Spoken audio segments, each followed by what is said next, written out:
So let's talk about the Thunder. I mean, the Thunder are a team which they're really good, and they've been consistently one of the best teams at just being managed in the league. And I wanted to talk about them due to their situation. The Thunder are a team which have consistently been at the top of the league in terms of picks and stuff like that. They're a team which has a lot of players, and they have a lot of young players, and it makes them one of the most interesting franchises in the league. This is because they have players who are very young with high potential, and they have like 20 of them. If I'm being honest, I'm looking at their payroll right now, and they have 20 players under contract in 2024. Now, of course, some of these people they just have to guarantee them a contract. Some of these players are young and they only have a year left. But with all these contracts, it's like, what do you do? And how do you really manage all these players? And in my opinion, this has all to do with the way that the Thunder are. The Thunder are a team which have 30 first round picks and have just an extreme amount of assets to their name. This is because of Sam Hinkie. Sam Hinkie is a man who created the system in Philadelphia of sell years of your team, right? Like lose as many games as you can, get high draft picks, and trade for draft picks. Trade all of your good players for draft picks, and then lose so your draft picks are good.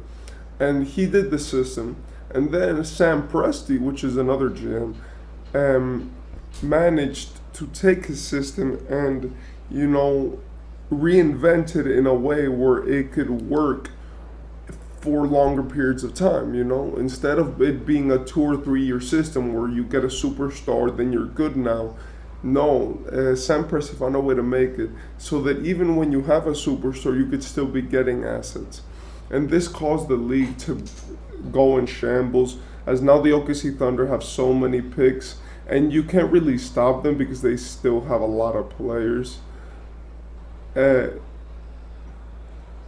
Which can play and which will be traded for many first round picks.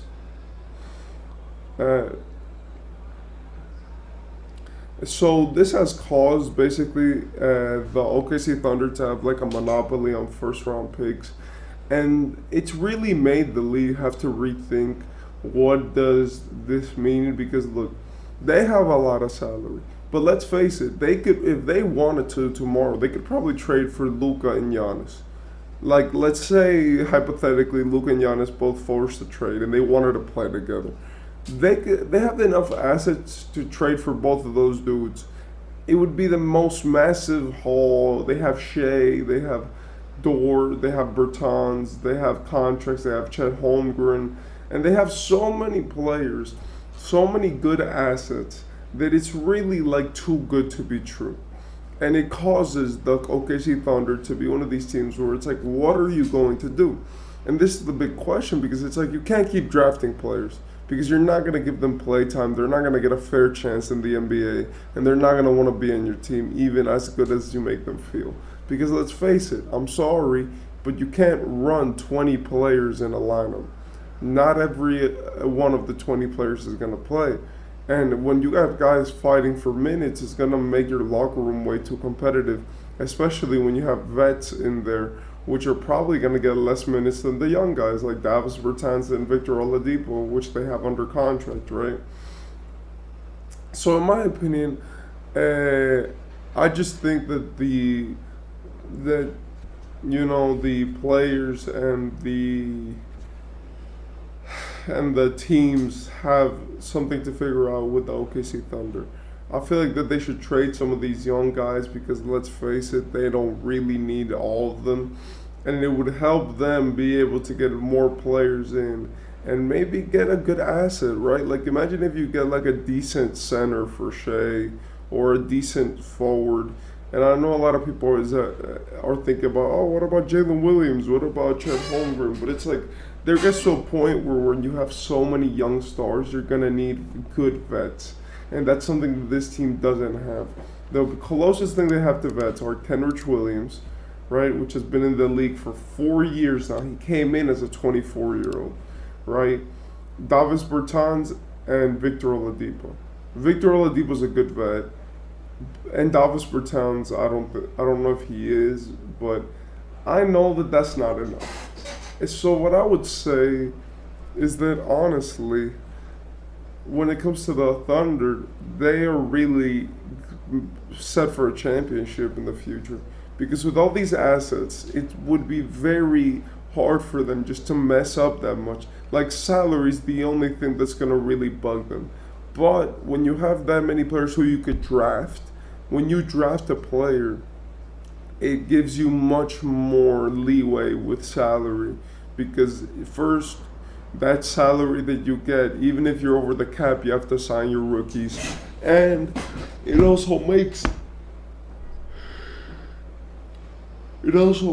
it so that even if you get drafted, right, you got incentives to play for the team who drafted you. So I don't think the Heats are gonna have a lot. I don't think the Thunder are gonna have a lot of problems with salary. The only problem that I do feel like they're gonna have is how are you gonna build this team, right, with all these draft picks?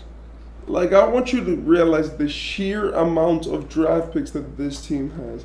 And this is not to hate on them or anything. I just want to see, like, they have like 40 picks. That's 40 players. That's 40 people who they could pick to be in the NBA. And in my opinion, with that kind of power and all of those assets, there comes a price.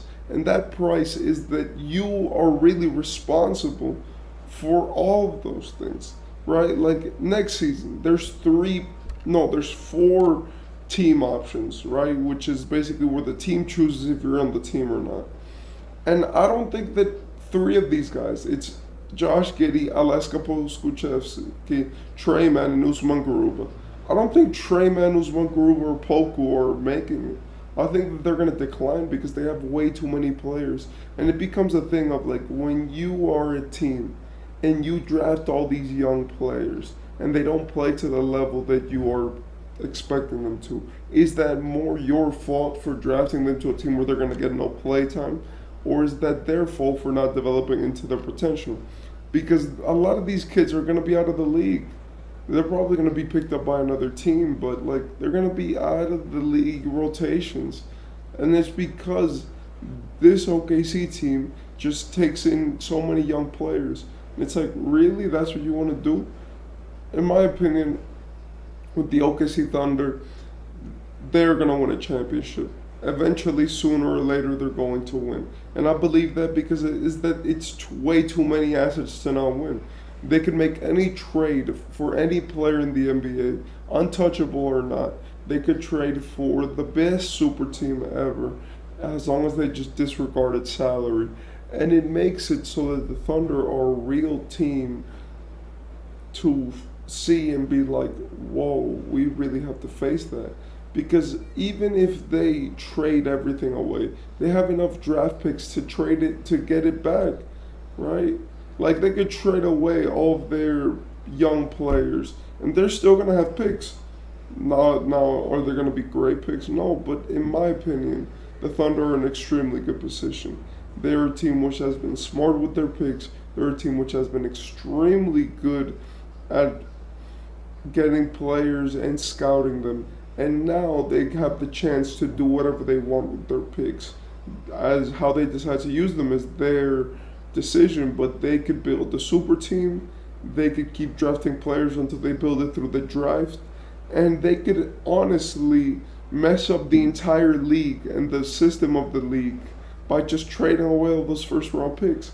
Because if we really think about it, the amount of power that this franchise holds in the NBA is really big comparatively to other franchises because they own most of the other team's first round picks, and there's nothing that we could do about it. So I think Oklahoma is going to win a championship eventually.